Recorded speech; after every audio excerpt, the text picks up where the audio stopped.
Chairman of the Region's Council of Elders, Ashanti NPP, in an address to the media on Tuesday, said holding 2 congresses to elect a flag bearer for the party was a complete waste of resources. He said the Region's Council of Elders has deliberated on the situation and is proposing that whoever comes top in the Special Delegates Congress with more than 68% of the total ballots cast should be allowed to lead the party. In the light of this, and bearing in mind, 1, the need for a solid and united front necessary for the 2016 elections. 2, the present financial position of the party and the need to preserve and organize resources. 3, for the contestants themselves to preserve their self-respect and image in the party for the present and the future. It is the fervent prayer and appeal from the Ashanti Council of Elders of the NPP that, notwithstanding the provisions of the party's constitution, in the event of any one of the 7 getting more than 68% of the votes cast at the 31st August Special Congress, then all the remaining 6 should, on their own volition, step down from any further contest and pledge their support for the winner.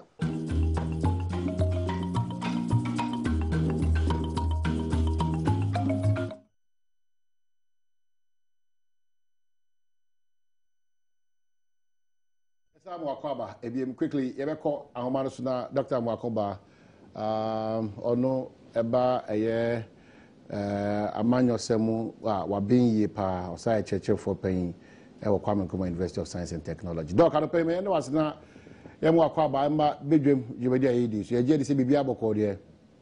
Yamya dumaye.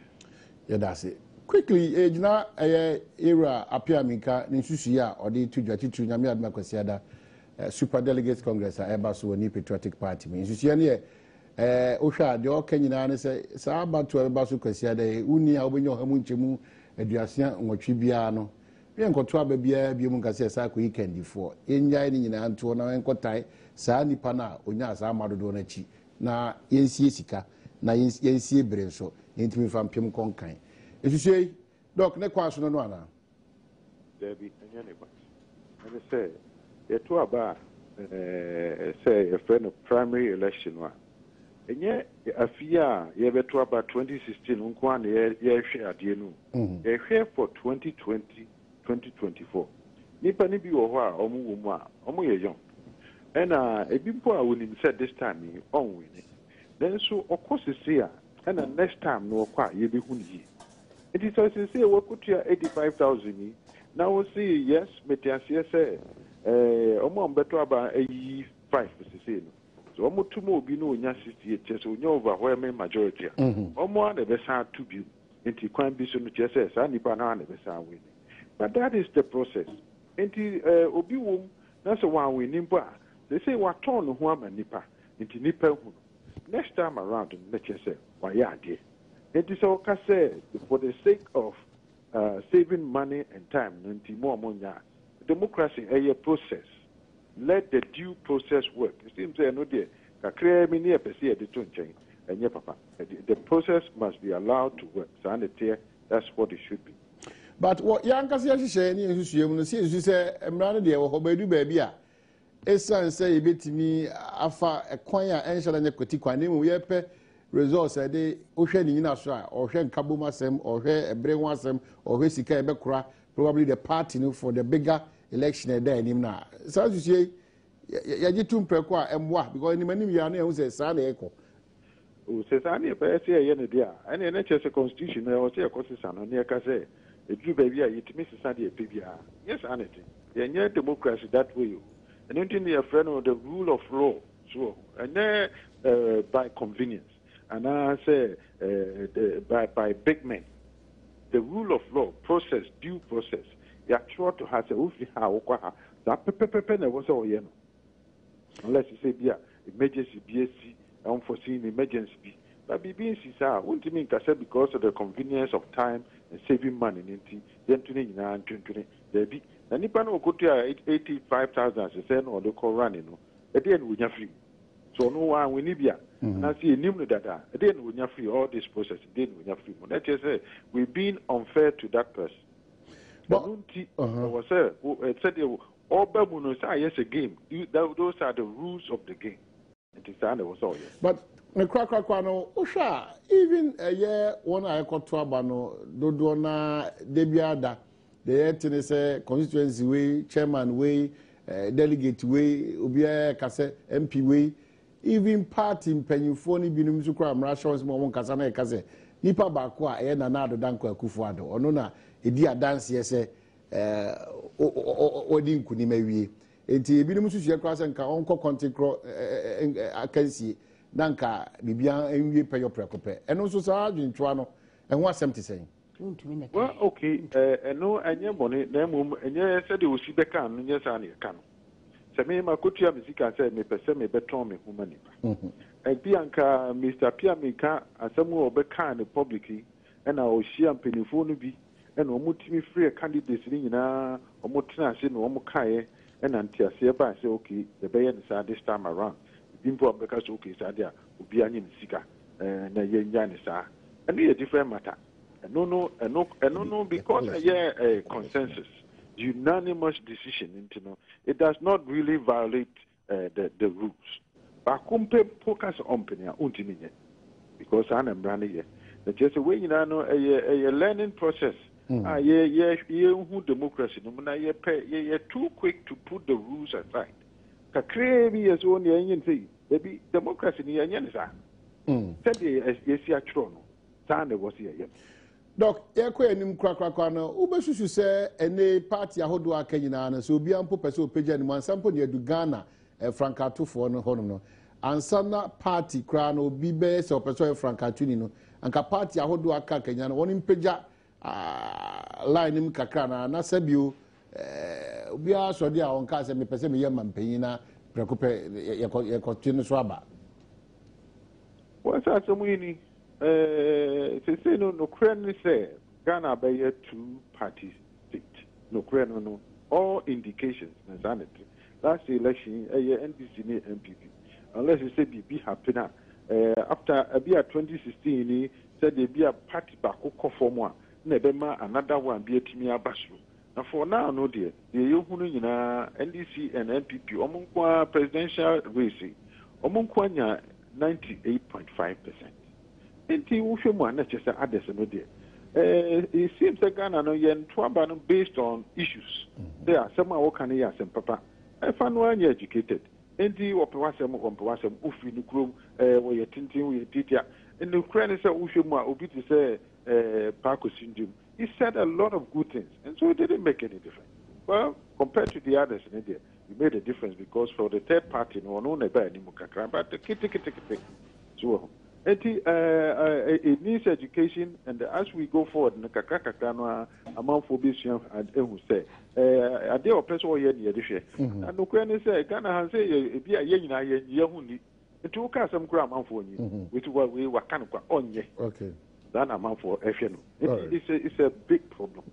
No, Galope, you better was a piece, also doing him there, and I didn't have a boy, Ubijum, you would EDs, and that's a P.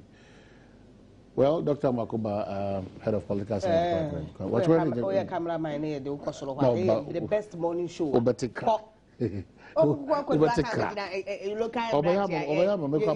Obayama mekwa ma rap. Obetika. Oye cameraman na se yedo ko obetika. Na se kaseba na se wamba obetika. Ensusu dem say obetika. Edo kwenti na Ghana Education Ministry of Education for kasa twi kasa ana ye obetika. Itu be mu se obekọ no obetika. Kasa bi enu ha waka ya bi da. Ara parent ani edu retire wa na ko so mo se min ko ya da fi do se ka dem se min. Wa na usumi. So kasa wonte. Rap no rap but and come for ya more 30 mile mobile SNet office and com hotel limited yeah one main went road no so and permit ya mu nyina da na mchia papa we makabuno na say nkoni kwabna nyabuno fo di panso ya me say you all time so ye ti say you all time so na page ya papa obo modern eba no messages there ne number 1 woni eye shela ya wa yeah etiamu mi ni abunu ni nana machi Yeah, we do so. Bokodi. No there. Ah, semana. No there. Bibi Bokodi. No there. Which is I'm a pay. No there. Nana Bokodi. Kata na ya fa ntia no. Nana Mafio. Ko da ke biya ba to benkan. Okay, well, Nana Obibo lawyer penny pass NPP ni penny pa.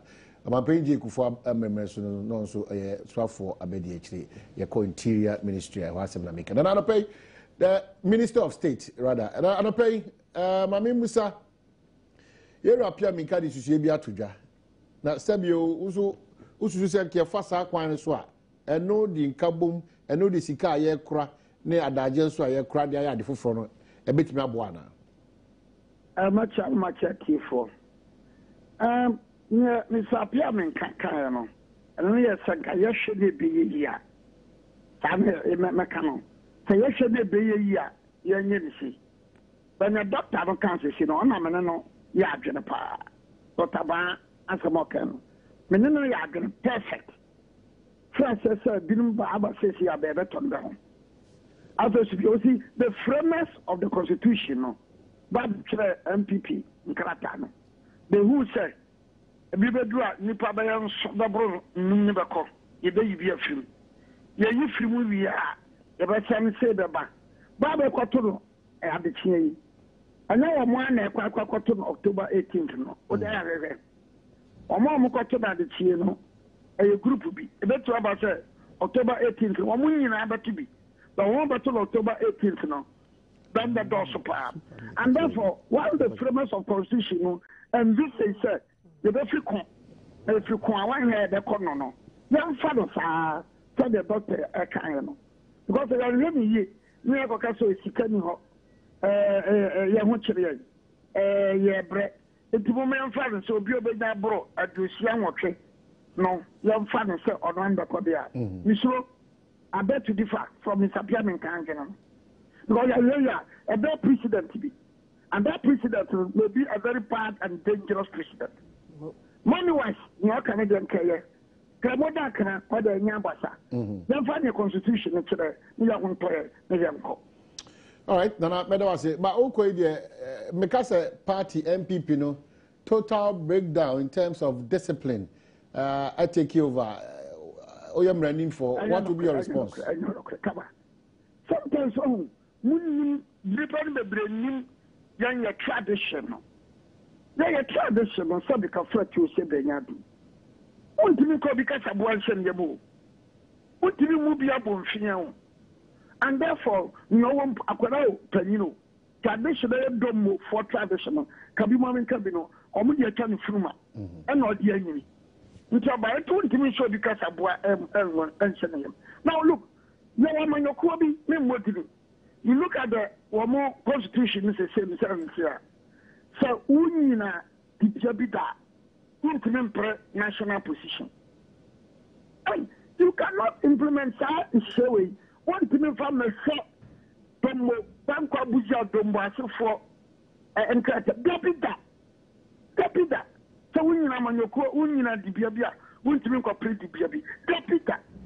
And this is a discipline above someone. No one no one said, the party, no, and you could not. And to say a boa, so now to give yourself an annual. So now also go one character when you call a party, and I will come away. Should you not open the car and about the circle? I'm not from myself because I'm so up for a 7. I'm on your call, yeah. Can you ever boss here? I buy every man, Nama, or be come with that. I'm also saying that to myself. But I'm a young idea. And that is the position. The position is a man the your party, Yakono. And this is a party, no, Cassation, what was it? Sabi Kafaka said they don't look about. Not to back at your people to make the number of to do Kabatam. English. Now, walk up and I had to about 3D of Yatam car. I'm going to news. Okay, Nana. That is the position that I'm for reading. But now, Randall is here. Set yourself a Kafaka and yes, Rabofo. Okay. Atabakabi, Abakabi, Nako Abakabi, Atabakabi. All right. Think I the course of the flash. Think I said the course of the year. But it's a human institution that you cannot avoid it. All right. MPP, Atiagu, MPP, ISA. What things are happening in political parties in Ghana? But because of some café, let them not I'm out for air shading. I'm out for Nancy. Someone might be a woo. It's what motor as I did here. Now I'm functioning. Okay. That's the situation. Now, but your mother was a branding Tino, Meda was it, but Mamenka, Nana Brefosano pay by your fufu ni rare and quine, Bomodiana Fama, and I'm over for the eye, I mean, Kurma.